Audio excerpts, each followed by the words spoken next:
Hello everyone, कैसे हैं आप सब। I hope you all are doing great.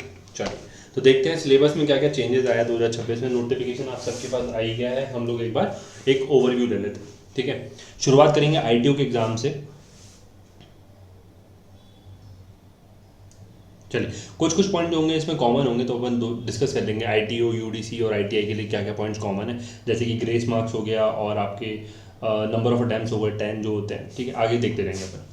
चलिए, तो शॉर्ट टाइटल कमेंसमेंट क्या भाई, इनकम टैक्स ऑफिसर का नोटिफिकेशन है, ठीक है। इसमें अथॉरिटी कौन होगी, अथॉरिटी होगी हमारे डायरेक्टर ऑफ इनकम टैक्स, ठीक है, जो कि एचआरडी में है, सीबीडीटी के बिहाफ पे। ये हमें इतना कुछ काम का नहीं है।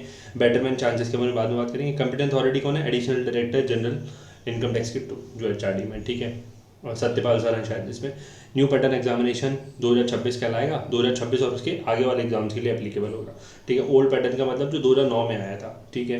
पार्शली क्वालिफाइड, ये बहुत इंपॉर्टेंट है। पार्शली क्वालिफाइड कैंडिडेट किनको बोला जाएगा, जिनके 3 या उससे कम पेपर रह गए। अल्टीमेटली जिनका एक भी पेपर रह गया ना, उसको पार्शली क्वालिफाइड बोला जाएगा, ठीक है।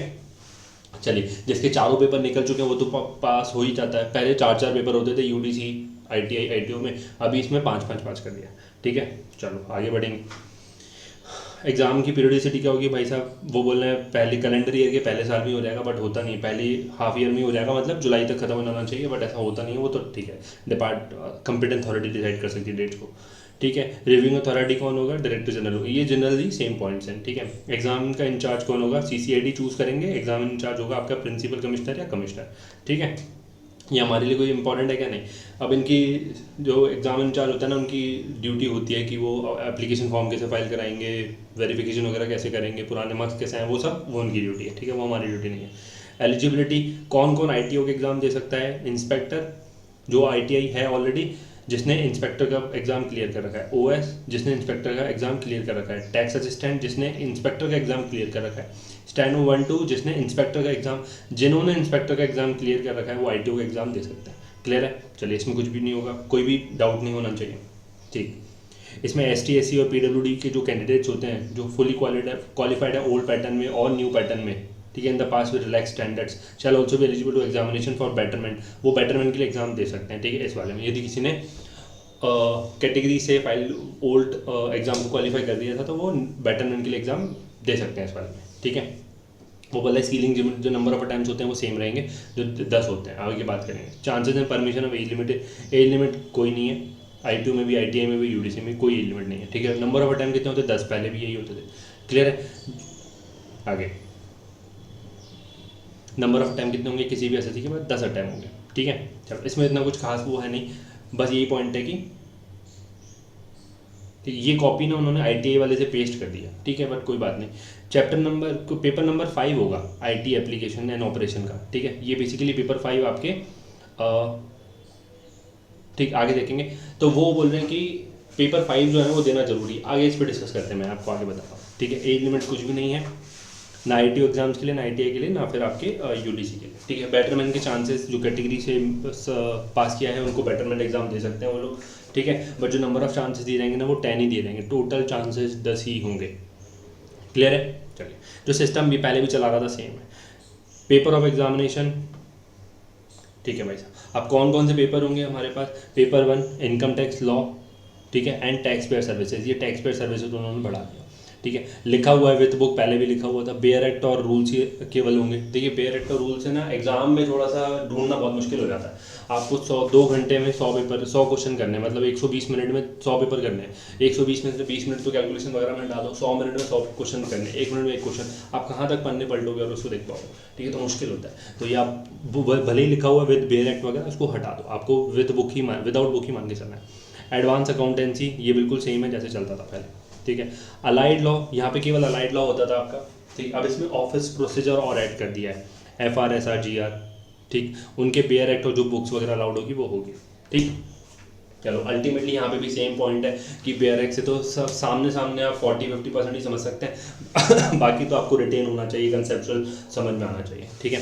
तो इसमें अलाइड लॉ में 50 मार्क्स का अलाइड लॉ है, जिसमें आपका रजिस्ट्रेशन एक्ट वगैरह आ गया, कंपनीज एक्ट वगैरह आ गया। ऑफिस प्रोसीजर में 50 मार्क्स है, ठीक है। उसके बाद paper 4 computation of income and drafting, यहाँ पे अकाउंट होता था, इनकम टैक्स एंड अकाउंट्स, जो कि सब्जेक्टिव होता था। क्लियर, ये सब्जेक्टिव अभी भी है, बट इसमें इन अकाउंट्स हटा दिया, केवल ड्राफ्टिंग डाल दिया, लेटर ड्राफ्टिंग वगैरह डाल दिया।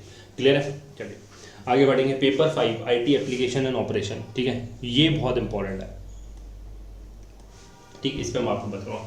IT एप्लीकेशन ITPA के बारे में बात करें बेसिकली, ठीक, तो उसके विदाउट बुक है ये, उसके आपको मैनुअल्स वगैरह जो होते हैं वो पूरे करने पड़ेंगे, हम आपको कराएंगे क्लास में, ठीक। आगे बढ़ेंगे, ये भी ऑब्जेक्टिव होगा, केवल ITO में एक पेपर सब्जेक्टिव होगा। पेपर 4 पहले भी होता था, इसमें इनकम टैक्स और अकाउंट्स होता था, अकाउंट्स को हटा के ड्राफ्टिंग डाल दिया, क्लियर।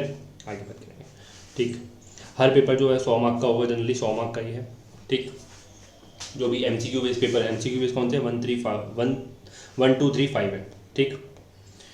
अब वो बोला पेपर 1 100 मार्क का होगा, जिसमें 75% जो वेटेज होगा वो आपका इनकम टैक्स का होगा, 15% होगा जो केस लॉस का होगा, ठीक है, और 10% वेटेज होगा ब्लैक मनी बेनामी एक्ट का होगा। अदर लॉज मतलब ब्लैक मनी और बेनामी का होगा, ठीक। पेपर 2 जो होगा वो आपका 100 मार्क्स का होगा, एनेक्सर 1 में जो डिटेल बताया हुआ। अब यहाँ पे बताया हुआ कि 35% जो वेटेज ये रहेगा वो प्रैक्टिकल एप्लीकेशन ही लिख देते हैं, ये लोग फॉलो नहीं करते हैं, ठीक है, कि प्रैक्टिकल अप्रोच से होगा, हम उसको स्किप करके चल रहे हैं, हम तो पूरा अकाउंट जैसे पढ़ते थे वैसे पढ़ेंगे। पेपर 3 जो होगा 100 मार्क्स का होगा, जिसमें कि 50% वेटेज अलाइड लॉ को दिया जाएगा और 50% FR आपके ऑफिस प्रोसीजर को दिया जाएगा, जिसमें FR SR GR GFR आएगा, ठीक है। पेपर 4 100 मार्क का होगा, जिसमें 50% वेटेज होगा इनकम टैक्स कंपटीशन होगा, 50% जो होगा लेटर ड्राफ्टिंग वगैरह होगा, ड्राफ्टिंग स्किल्स होगा, ठीक। चलिए, तो पेपर 4 में चेंज आया है मेजरली, यस पेपर 4 में चेंज आया, पेपर 1 में थोड़ा सा एड ऑन हो गया, ठीक। आगे बढ़ेंगे, एड ऑन तो खैर नहीं कह सकते, कोई बात नहीं, वो पहले भी केस तो आते ही थे, 10 मार्क की जगह 15 मार्क का कर दिया है, कभी कभी 15 भी पूछ लेते थे, और 10 मार्क का ब्लैक मनी बेनामी है। अल्टीमेटली पेपर 1 में कोई चेंज नहीं है, पेपर 4 में मेजर चेंजेस है, इनकम टैक्स अकाउंट्स को हटा के लेटर ड्राफ्टिंग कर दिया, ठीक है, और पेपर 3 में है अलाइड लॉ में आपको FR SR GR भी जोड़ दिया, ठीक है। चलो, यहाँ पे एक बहुत बड़ा मुद्दा है कि 1/4 marks shall be deducted for every incorrect answer, ठीक है, मतलब पेपर 5 का छूट गया, पेपर 5 100 मार्क का होगा, मल्टीपल चॉइस जो कि आपको बताया हुआ IT ऑपरेशन वगैरह, IT एप्लीकेशन ऑपरेशन से आगे अपन बात करेंगे, ठीक है। इनकरेक्ट आंसर के पहले 1/8 मार्क करता था, मतलब 8 क्वेश्चन गलत होने पे 1 मार्क करता था, अभी 1/4 हो गया। अरे भाई साहब, ये थोड़ा सा दिक्कत वाला काम करेगा, ठीक है, आपकी नेगेटिव मार्किंग जो है वो बढ़ा दी है, ठीक है। For the purpose of paper 1 3 and 4 only payer act rules basic ready reckoner containing tax liability depreciation rate contain capital index shall be allowed to be carried into examination hall, ठीक है। तो पेपर 1 3 and 4 में आपको basic ready रिकॉग्नर और आपका pair act ही allow होंगे, ठीक है। चलो, जो यहाँ पे लिखा हुआ है ना उसको ही फॉलो कीजिएगा, पेयर एक्ट अलाउ होगा और जो रूल्स की बुक्स वगैरह होती हैं वो आपको अलाउ रहेंगे, ठीक है। मैंने आपको वही बताया कि 1 मिनट में एक क्वेश्चन करना है, 20-30 सेकंड तो पढ़ने में निकल जाता है, 20-30 सेकंड तो सोचने में निकल जाता है, तो विद बुक ना बहुत ज़्यादा डाइसी हो जाता है, ठीक है। चलो, आप मान के चलो विदाउट बुक ही है जैसे पहले करते थे। आगे बढ़ेंगे, कोई साइंटिफिक कैलकुलेटर जो है वो अलाउ नहीं होगा, ठीक है, कोई अदर इलेक्ट्रॉनिक गैजेट मोबाइल वगैरह कुछ भी अलाउ नहीं होगा, केवल एक अर्थमेटिकल कैलकुलेटर नॉर्मल कैलकुलेटर आपको अलाउ होगा, ठीक है। चलो, जो लोग 2009 वाले मतलब ओल्ड पैटर्न कहेंगे अब तो 2026 में जो है वो न्यू पैटर्न, उससे पहले जिन्होंने क्वालिफाई कर दिया वो एग्जाम्ड है पेपर देने के लिए, ठीक है। बट इसमें एक मुद्दा आएगा आपका कि आगे बढ़ते हैं, चलिए आगे आएगा वो पॉइंट, PWD स्टूडेंट्स जो होते हैं उनके लिए क्या है भाई साहब, उनके लिए जो है यदि कोई लिख नहीं पा रहा है तो फिर वो स्क्राइब कहते हैं शायद,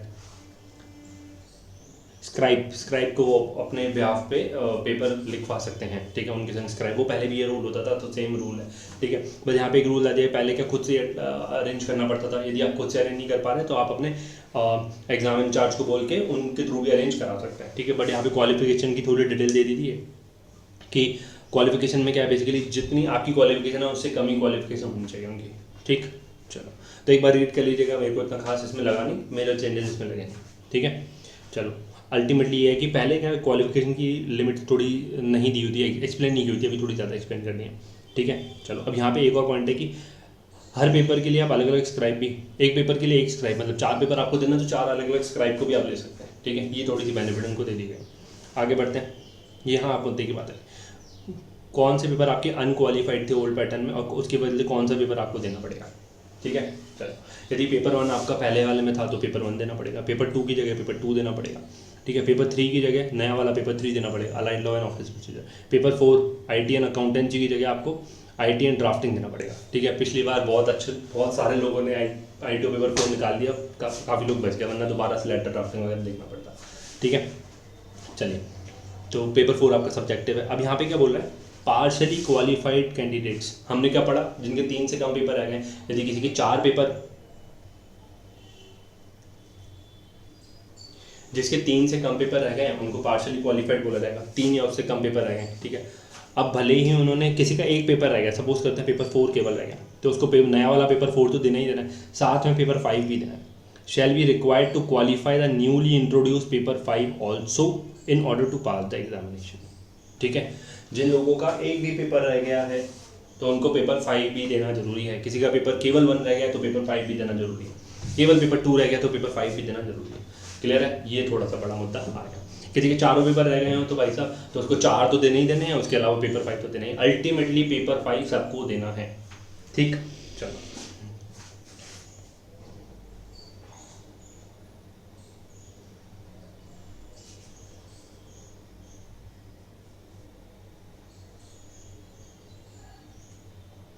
if a candidate partially qualified under the pattern of examination prescribed under the rules 1998 was appearing in the corresponding matching paper pattern of the 2009 and he shall be required to opt for matching paper specified rule 6(2) of the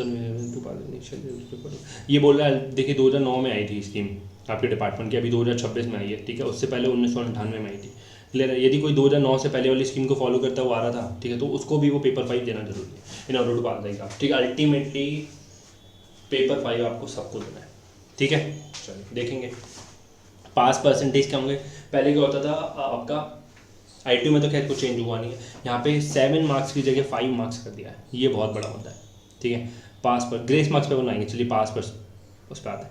passing marks चाहिए आपको 50 marks, ठीक है। Category के लिए 45 marks, same है ये, ठीक है। आगे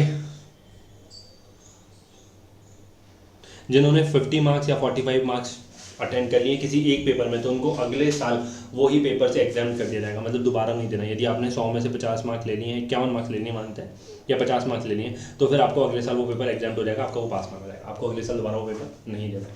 क्लियर है, सेम ऐसी कैटेगरी के लिए 45% है, यहाँ पे सेम है, ठीक है। ITI में थोड़ा सा डिफरेंस कर दिया है, ठीक है।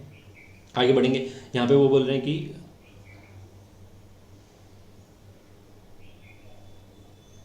ठीक है, आगे बढ़ते हैं। यहाँ पे वो राउंडिंग ऑफ की बात करें, नॉर्मल राउंडिंग ऑफ हुई है। यदि आपका 39 मार्क्स आए, सॉरी 39.25 मार्क्स आए तो 39 बोला जाएगा, 39.5 या 0.75 मार्क्स आए तो आपको 40 बोला जाएगा। अब नेगेटिव मार्किंग तो आपकी कितने की हो गई है, 1/4 की हो गई है, ठीक है। ग्रेस मार्क्स, यहाँ पे ग्रेस मार्क्स में चेंज है। पहले ITO में 7 मार्क का ग्रेस मिलता था, उसको रिड्यूस करके 5 मार्क का कर दिया, ठीक है।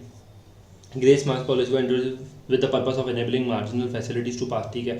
5 ग्रेस मार्क्स, ठीक है। अब यहाँ पे भी क्या होता है, यदि कोई एक पेपर किसी का निकल रहा है, ठीक है, मैं जनरल कैटेगरी की बात कर रहा हूँ अभी, उसको एक पेपर में वैसे तो टोटल आपको 5 मार्क्स की ग्रेस मिलेगी, पहले 7 की मिलती थी, अब ये 7 भूल जाओ आप, ठीक है।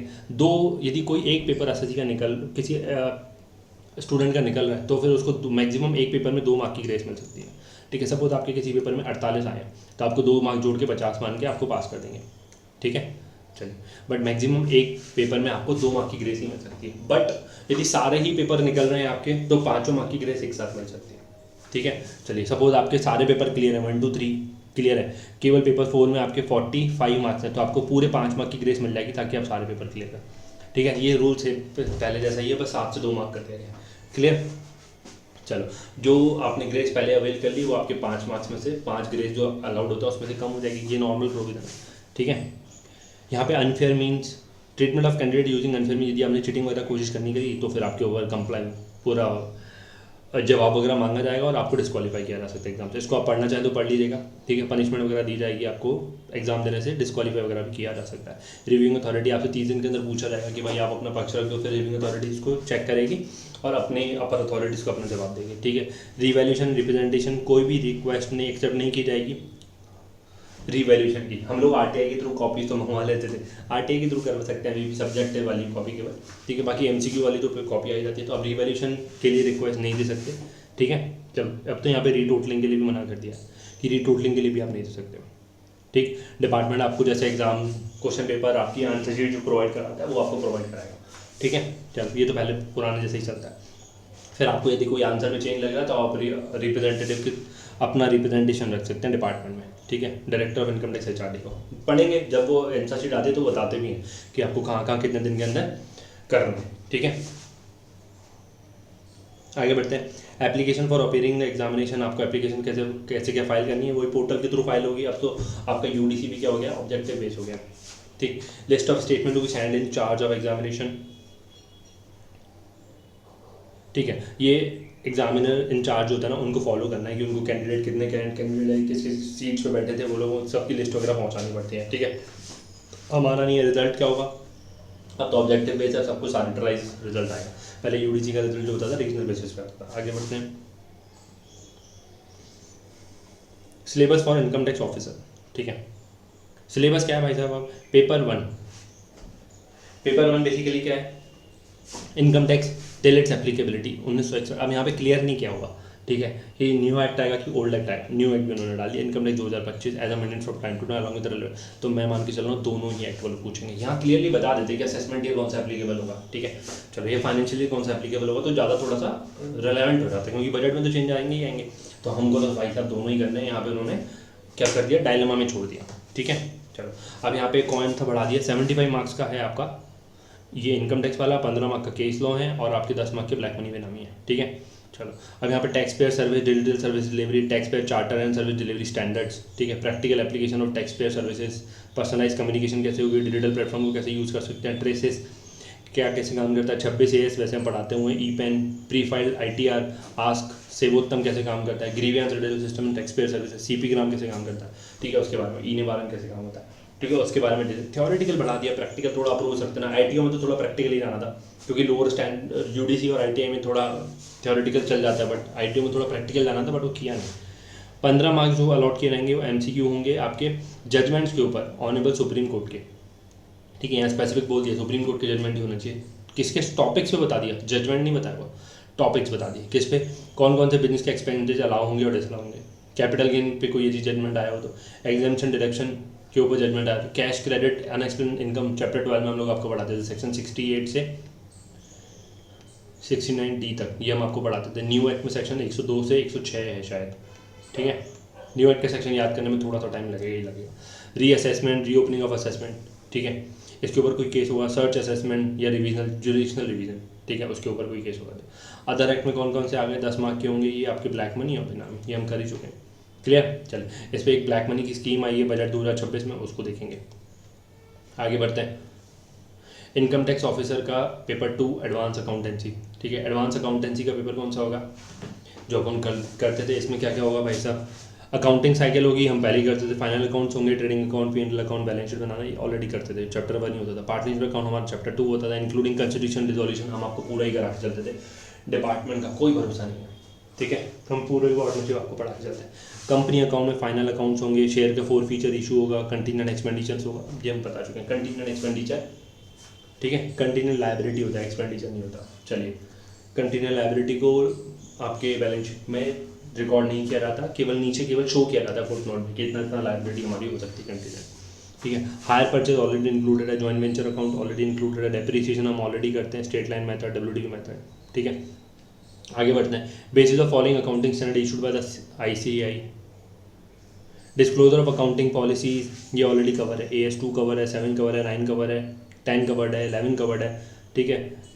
गवर्नमेंट ग्रांट्स कवर्ड है, investment, borrowing cost, lease, accounting tax, provisional contingent. देखिए हमने ना आपको ये तो ब्रीफ में कराए थे जो जो नोटेड है, ठीक है, उसके अलावा पूरे AS1 से लेकर 29 तक आपको याद हो तो कराए थे, क्योंकि वो भी रिलेवेंट होते हैं, ठीक, छोटा छोटा समरी आपको करा दी थी सबकी, ताकि एक बेस आपको मालूम पड़ सके, क्लियर। तो सारे ही अकाउंटिंग स्टैंडर्ड हम लोग करके चलेंगे। Basis of amalgamation, absorption and reconstruction, ठीक, अमलगमेशन एब्जॉर्प्शन AS14 में आता है बेसिकली, ये भी कवर्ड है, ठीक है। तो अल्टीमेटली पूरा ही कवर्ड है। जनरल, ये बोल रहे जनरल कॉमर्शियल टर्म्स के ऊपर हम लोग आपकी नॉलेज को टेस्ट करेंगे, ग्रेजुएशन लेवल का एग्जाम होगा, कोई बात नहीं, ये सब कहने की बातें होती हैं। देखिए डिपेंड करता है कि आपका पैटर्न क्या पूछा जा रहा है, तो हम लोग तो पूरा कवर करके चलते हैं। कुछ लोग बोलते हैं कि भाई साहब आपने सब्सिडरी बुक तो करा दिया, आता तो है नहीं, ठीक है, उस पर हमने MCQ टाइम कितना दिया ये भी देखिए, हमने हार्डली 3 क्लासेस पढ़ाई हैं उस पर, ठीक है, हार्डली आपको 20 MCQs कराए होंगे इस पर, ठीक है।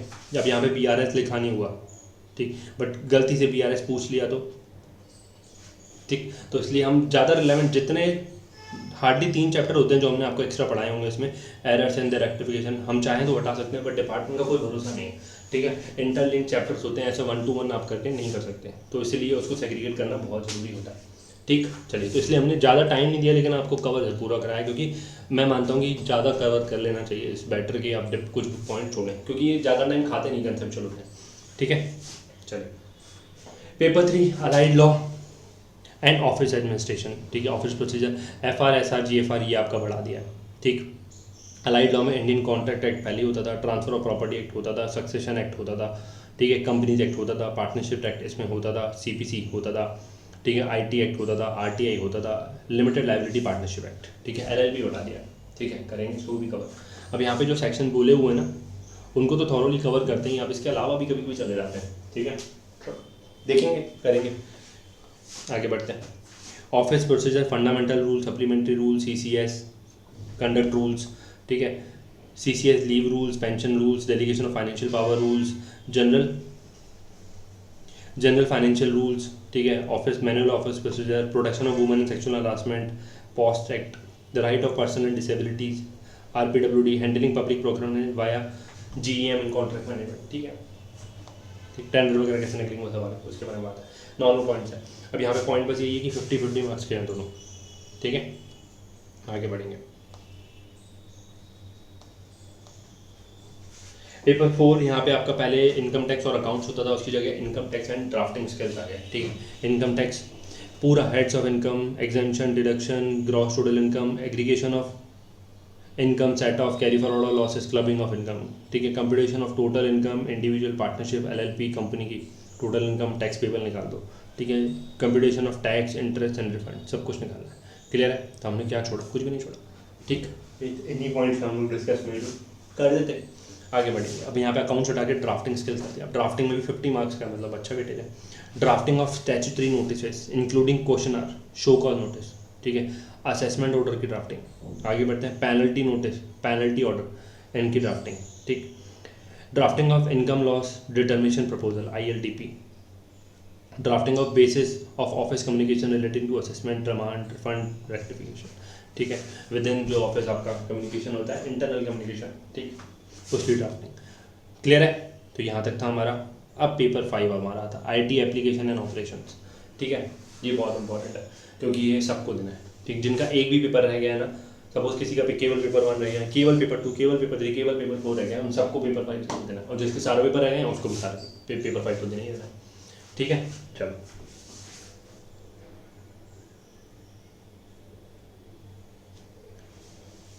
questionnaire will be based on application and operation in the department. It will be test functional capabilities of the candidate for core work of department, ठीक है, ITB एप्लीकेशन मॉड्यूल्स, ठीक, चलो इसको भी हम थॉरोली गो थ्रू करेंगे, उसके बाद आपको करवाएंगे, ठीक। वैसे काफ़ी ज़्यादा आप यदि कंसेप्चुअली पढ़ चुके हैं हमारे संग तो काफ़ी ज़्यादा पॉइंट्स आप रिलेट कर पाएंगे, ठीक है। चलो असेसमेंट मॉड्यूल्स, ये जनरली हम आपको थ्योरेटिकली पूरा बता चुके हैं, थोड़ा सा प्रैक्टिकल व्यू पर आना पड़ेगा, HRMS एंड ITBS, ठीक है। inside and application modules, data handling inside application, process of flow of inside, ठीक है, verification, ITD information security policy, digital forensic, ठीक है, फॉरेंसिक पॉइंट्स पे आने वाला, ठीक, कैसे भी असेसमेंट सपोज करते हैं, किसी SSC का सर्च वगैरह करने गए आप, ठीक है, वहाँ पे उसके डॉक्यूमेंट्स वगैरह नहीं मिल रहा, देखिए कहीं ना कहीं डॉक्यूमेंट छुपा ही रहता है, कहीं पे भी उसके मेल पे पड़ा होगा, उसके व्हाट्सएप पे पड़ा होगा, बहुत सारी अदर चीज़ों पे होगा, डिजिटल फुटप्रिंट कभी भी डिलीट नहीं कर सकते 100%, ठीक है, वो कहीं ना कहीं से रिकवर हो जाता है, ठीक है, तो उसके बारे में डिटेल आपको बताएंगे, क्लियर। चलिए, तो ये था हमारा ITO से रिलेटेड, ये बेसिकली एप्लीकेशन फॉर्म है PWD स्टूडेंट्स के लिए, ठीक, वो अपने स्क्राइब को कैसे डिटेल कर सकते हैं, वो एप्लीकेशन उनको एग्जाम इंचार्ज को देनी है, ठीक है। चलो, तो ये था हमारा ITO से रिलेटेड। चलिए थैंक यू, अब सेपरेट कर लेते हैं, ITO ITI UDC का सेपरेट कर लेते हैं, एक ही में नहीं मिलाते। चलिए, so thank you for watching video, thank you. कोई भी डाउट हो प्लीज़ व्हाट्सएप